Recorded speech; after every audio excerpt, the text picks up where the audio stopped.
Olá pessoal, na aula passada nós falamos sobre vertebrados, nós abordamos o tema dos répteis. Na aula de hoje nós continuaremos a falar sobre os vertebrados, só que nós iremos abordar o tema aves, ok?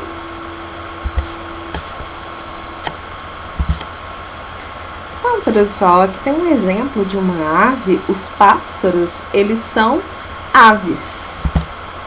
Então, quais são as características dessas aves? As aves, ela constituem uma das 4 classes de animais vertebrados. Eles são tétrapodes. O que significa? Que eles possuem 4 membros, 2 membros inferiores e 2 membros superiores. As asas são consideradas membros.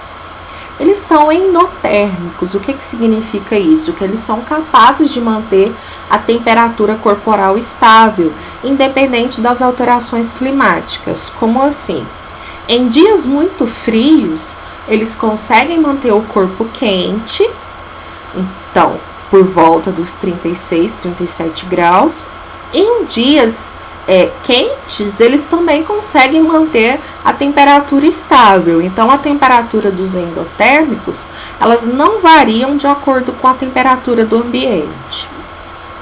Eles são ovíparos, ou seja, eles são animais que liberam óvulos do seu corpo, só que ao contrário dos répteis, que alguns, os ovos que alguns indivíduos, eles eram vivíparos, que os filhotes nasciam deles, todas as aves, elas são ovíparas.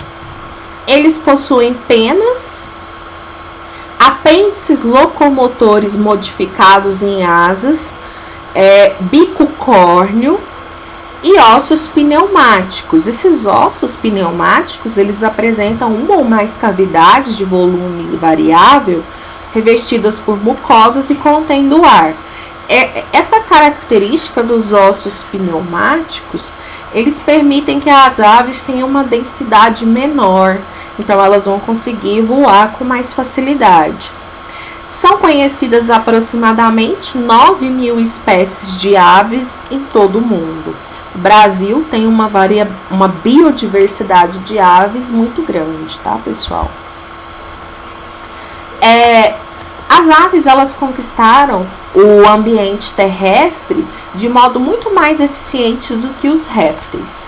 E a principal característica que permitiu essa conquista foi, sem dúvida, a homeotermia, a capacidade de regular a temperatura.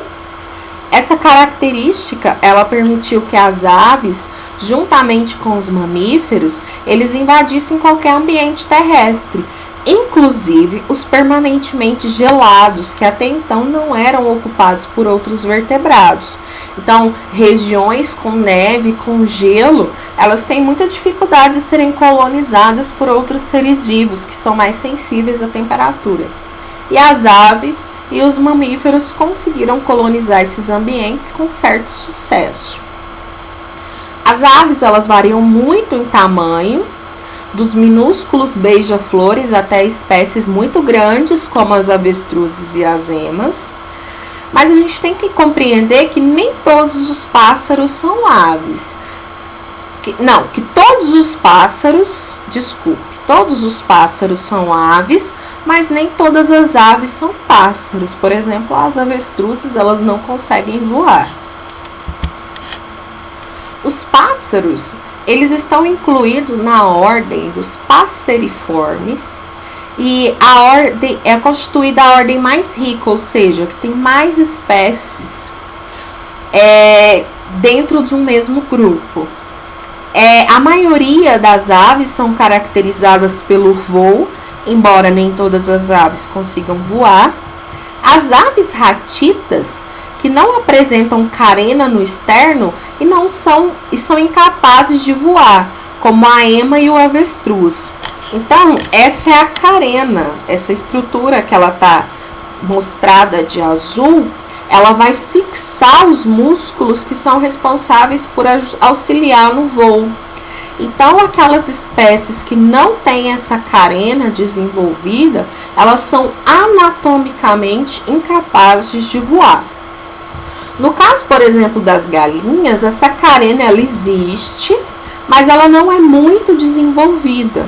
Então a galinha ela não consegue sobrevoar, ela consegue fazer pequenos voos de um galho para outro, por exemplo, ela consegue bater as asas, mas ela não consegue desenvolver um voo, porque essa carena não é tão desenvolvida. Muitas outras espécies, particularmente as insalubres, também perderam essa habilidade.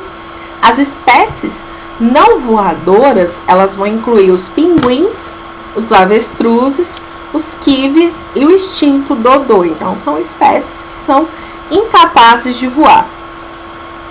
As aves não voadoras, elas são especialmente vulneráveis à extinção por conta da ação antrópica direta. O que é a ação antrópica? A ação humana. Pela destruição e fragmentação do habitat, pela poluição ou forma indireta, como a introdução de animais ou plantas exóticos que vão competir com essas espécies de aves ou em mamíferos. Então essas aves elas são predadas com muita facilidade. Elas têm dificuldade de competir com as espécies invasoras.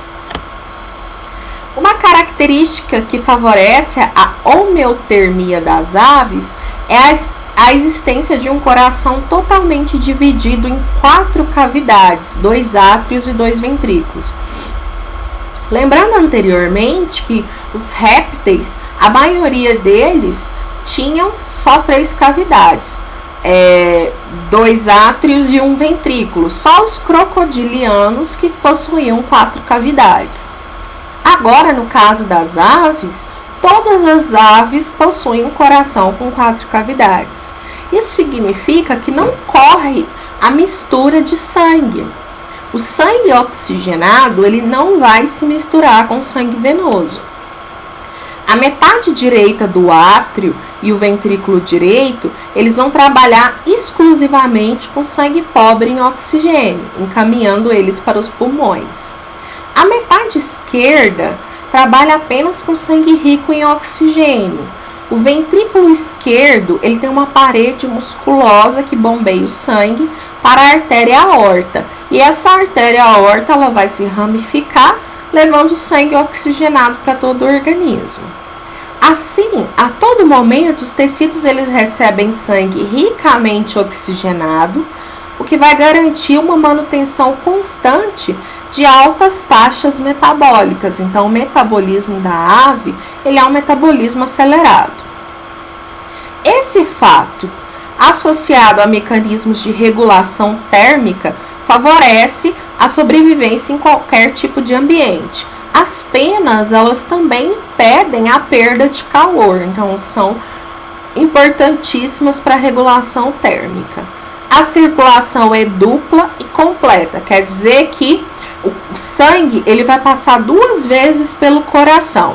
Então ele sai do átrio esquerdo oxigenado, vai pelas artérias, passa por todos os tecidos e órgãos e volta através das veias, pobre em oxigênio, entrando no átrio esquerdo, sendo encaminhado para o pulmão e depois entra pelo átrio direito, na verdade, depois é encaminhado para o pulmão, onde vai acontecer o processo de oxigenação. Por isso que a gente fala que ela é uma circulação dupla e completa. A respiração das aves ela é pulmonar. Os pulmões eles apresentam uma superfície mais ampla que dos anfíbios. As tartarugas marinhas eu acho que foi errado aqui. O sistema respiratório ele também constitui uma manutenção da homeotermia. Embora os pulmões sejam pequenos, vai existir sacos aéreos, ramificações membranosas que penetram entre algumas vísceras e mesmo no interior de cavidades de ossos longos. Então aqui está mostrando o pulmão das aves. Ele é composto por sacos aéreos. esses sacos aéreos eles vão ficar cheios de ar e vai facilitar o voo das aves. A movimentação constante de ar nos pulmões para os sacos aéreos e destes para os pulmões permite um suprimento renovado de oxigênio para os tecidos. Então, os tecidos eles são constantemente oxigenados, o que contribui para a manutenção das elevadas taxas metabólicas. A pele das aves, ela é seca, ela não é dotada de glândulas e ela é rica em queratina. Em alguns locais do corpo se organiza na forma de placas, como é no caso das garras, do bico e das penas. As penas é um anexo, gente, da pele. As aves, elas não vão ter glândula na pele, então ela não vai produzir oleosidade. No entanto, há uma exceção, a glândula uropygial ou uropygiana, localizada na porção dorsal da cauda, cuja secreção lubrificante é espalhada pela ave com o bico nas penas. Então, a gente vê a ave, ela passando o bico nas penas, na verdade ela está fazendo um processo de lubrificação. Essa adaptação, ela vai impedir o encharcamento das penas em aves aquáticas e ajuda a entender porque as aves não se molham, mesmo que fiquem desprotegidas durante a chuva, tá? Então, essa secreção, ela vai ajudar as penas a se tornarem impermeáveis. As aves, elas consomem os mais variados tipos de alimentos, frutos, néctar, sementes, insetos, vermes, crustáceos, moluscos, peixes e outros pequenos vertebrados. Então, eles têm uma dieta muito diversificada. Eles possuem um sistema digestivo completo, ou seja, boca e ânus, e ele é composto por boca, faringe, esôfago, papo, protoventrículo, moela, intestino, cloaca e órgãos anexos, fígado e pâncreas. Ao serem engolidos, os alimentos eles passam pela faringe, pelo esôfago e vão para o papo, cuja função é armazenar e amolecer os alimentos. Então, ela está comendo o tempo todo e o alimento ele vai ficando armazenado no papo. Daí, eles vão para o protoventrículo, que é um estômago químico das aves, onde vai acontecer a ação dos sucos digestivos e esses alimentos eles vão começar a ser digeridos. Eles vão passar, então, para a moela, um estômago mecânico que tem paredes grossas e musculosas onde os alimentos são triturados. Lembrando que as aves não têm dentes, então a moela ela vai fazer o papel dos dentes. Finalmente atinge o intestino, onde as substâncias nutritivas são absorvidas pelo organismo. Os restos não aproveitados, eles são transformados em fezes. As aves, ela vai possuir uma bolsa única, a cloaca. Essa cloaca, ela vai desembocar nas partes finais do sistema digestivo, urinário e reprodutor. Então, ela vai ter as três funções.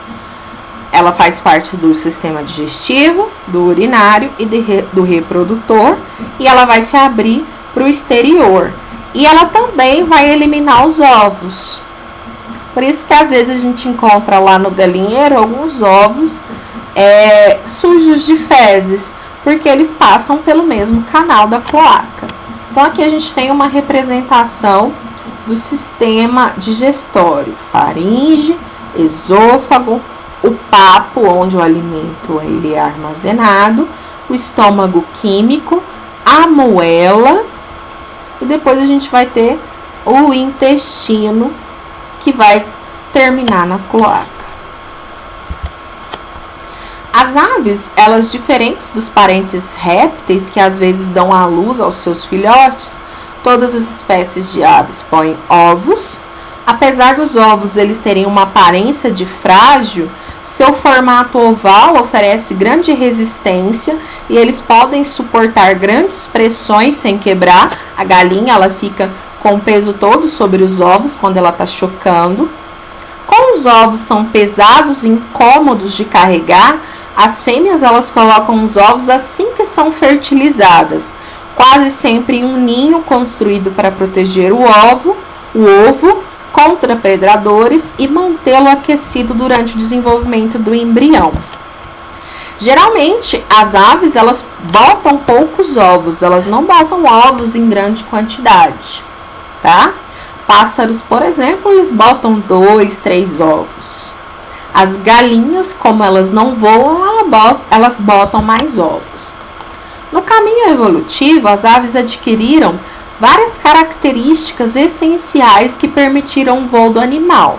Entre eles, a gente pode citar a endotermia, que é a capacidade de manter a temperatura, o desenvolvimento das penas, a aquisição de ovos pneumáticos, a perda, atrofia ou fusão de ossos e órgãos, aquisição de um sistema de sacos aéreos, postura de ovos, então os filhotes eles não são gestados dentro do organismo, a presença de quilha, expansão do osso externo no qual se prendem os músculos que movimentam as asas e a ausência de bexiga urinária.